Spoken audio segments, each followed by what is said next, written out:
व्यवस्थित मिक्स घेतलेले, हिरवी मिरची घेतलेली, खड्या मसाल्यामध्ये मी दालचिनी घेतलेली आहे, काळी मिरी आहे, लवंग आहे, जावित्री आहे आणि तेजपत्ता आहे. मीठ घालून अर्धा चम्मच हळद आहे, काश्मीरी लाल मिर्च पावडर आहे 2 चम्मच, अख्खा दाणा आहे तो पण घालून घेऊ आपण. मगज घेतलेली 1 वाटी ती पण घालून घेऊ. व्यवस्थित मिक्स करून घेऊ. करून याची पेस्ट बनवून घेऊ बारीक. बटर आहे अमूलचं. अद्रक लसूण पेस्ट घेतलेली 1 चम्मच घेऊ.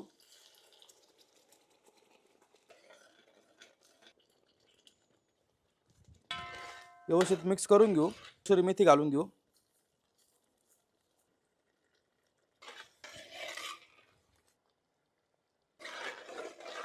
थोडंसं मीठ घातलं होतं. अजून हळद आहे 1 टीस्पून, काश्मीरी लाल मिर्च पावडर आहे 1 टीस्पून, धना पावडर आहे घालून घेऊ.